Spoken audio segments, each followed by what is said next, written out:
Hello guys, good morning. Sa vlog na to, ituturo ko ang napakasimpleng recipe na to guys na ng malunggay. Ito yung recipe na kinakain ng anak ko kasi favorite po ko niya kasi ang malunggay. So itong recipe na to is kumbaga wala pang masyadong gumagawa nito kasi usually ang malunggay is nakahalo po sa ginataan or something, di ba po?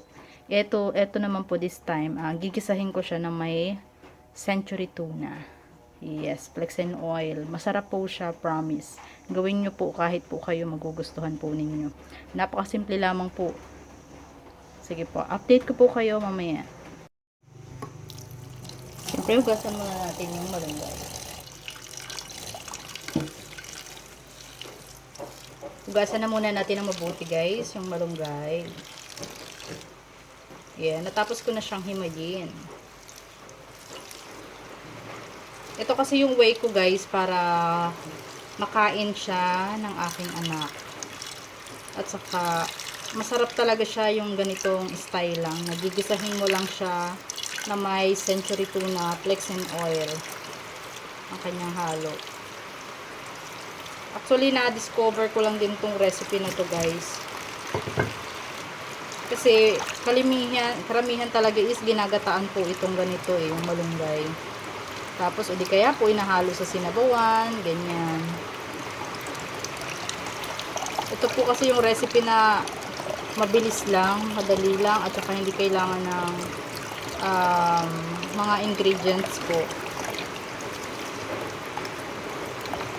At saka usually po ginagawa ko to pagka yung nakita ko yung anak ko na mayroon pong sipon o may ubo. Ayan, lulutuan ko na po kaagad siya ng malunggay. Actually, hindi lamang po yung anak ko, kami pong family. Kapag ka napansin ko po na medyo sinisipon, inuubo, lalo na po ngayon, natag-ulan na. Yes. Every time po yan, dapat in a week, dapat po ay nakakapaggulay kami ng malunggay kasi napakasustansya po nito. Masustansya na po, libre pa. Kaya ini-encourage ko po kayo na magtanim ng gulay. At saka po itong malunggay, kaya nasabi ko po na natural at saka talagang masustansya dahil wala po itong mga ano tawag dyan, yung mga nilalagay po sa mga gulay, hindi kagaya po ng ibang mga gulay na may mga lason po na nilalagay po para lason sa insekto, ganyan. May mga ini-spray, ito po talagang natural. At sa pag-aaral po talaga marami pong kagamutan ang malunggay. Yes po. Kaya mini-make sure ko po na sa isang linggo ay nakakapag-ulam po kami ng malunggay. Ayan, okay na po ito. Magigisa na po tayo. Ayan napaka-masustansya. Ayan, mainit na po ang ating kawali. Maglagay na po tayo ng mantika. Ayan, sa paggigisa po is konti lang po talaga ang aking nilalagay na mantika.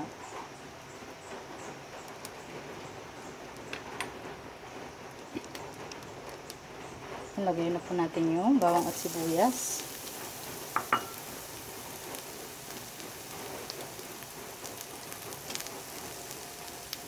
Napakasimple lamang po ng recipe na to. Hindi po kailangan ng mga kung ano-ano po na ilagay. Simple lamang po. Tipid tips para po sa mga nanay kung saan ay magugustuhan din po ng inyong anak ang pagkain po ng gulay na malunggay. Yes po.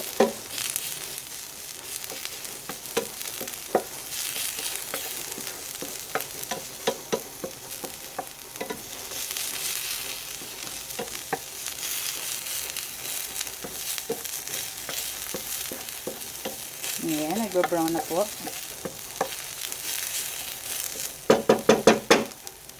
Lalagay na po natin yung tuna.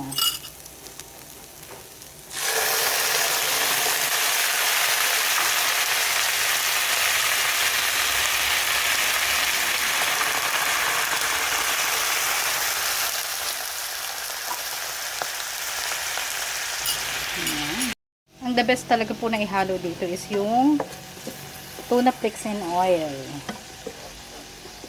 Tuna flakes and oil po. Kasi malasa po siya eh. Actually, pwede mo naman rin pong dagdagan ng